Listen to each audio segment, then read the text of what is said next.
আসসালামু আলাইকুম স্যার, আমি মোহাম্মদ কামাল উদ্দিন, সুপারভাইজার ইসলাম ফাউন্ডেশন সিরাজগঞ্জ। আসসালামু আলাইকুম স্যার, মোহাম্মদ আব্দুল লতিফ, উপজেলা মোহাম্মদ সিরাজগঞ্জ, জেলা মুন্সিগঞ্জ, লোহজং থানা। আসসালামু আলাইকুম স্যার, বাবু হোসেন, আমি ডিজেবল, আমি ঢাকা।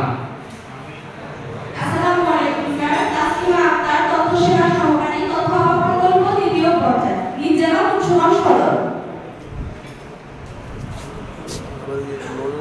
স্যার আসসালামু আলাইকুম, আমি মোহাম্মদ আব্দুল লতিফ, উপসহকারী প্রশাসনিক পিএসসি, আমার জেলা হচ্ছে সিরাজগঞ্জ। আমি এখানে ওই যে আলোক বাড়ি ওগুলো সব তো বোঝেন আমি মিডিয়া স্যার আসসালামু আলাইকুম। স্যার আমি মোসাম্মদ খুরশিদা খাতুন, বলে সবাই চিনে উপজেলা ডেভেলপমেন্ট ফ্যাসিলিটেটর। স্যার আমি স্থানীয় সরকার এবং জায়গা অর্থায়নের স্যার আমি দুটো উপজেলায় কাজ করি। সব আমার চিনে আছে। শ্রীনগর, সিরাজগঞ্জ উপজেলা, আর এখানে স্যার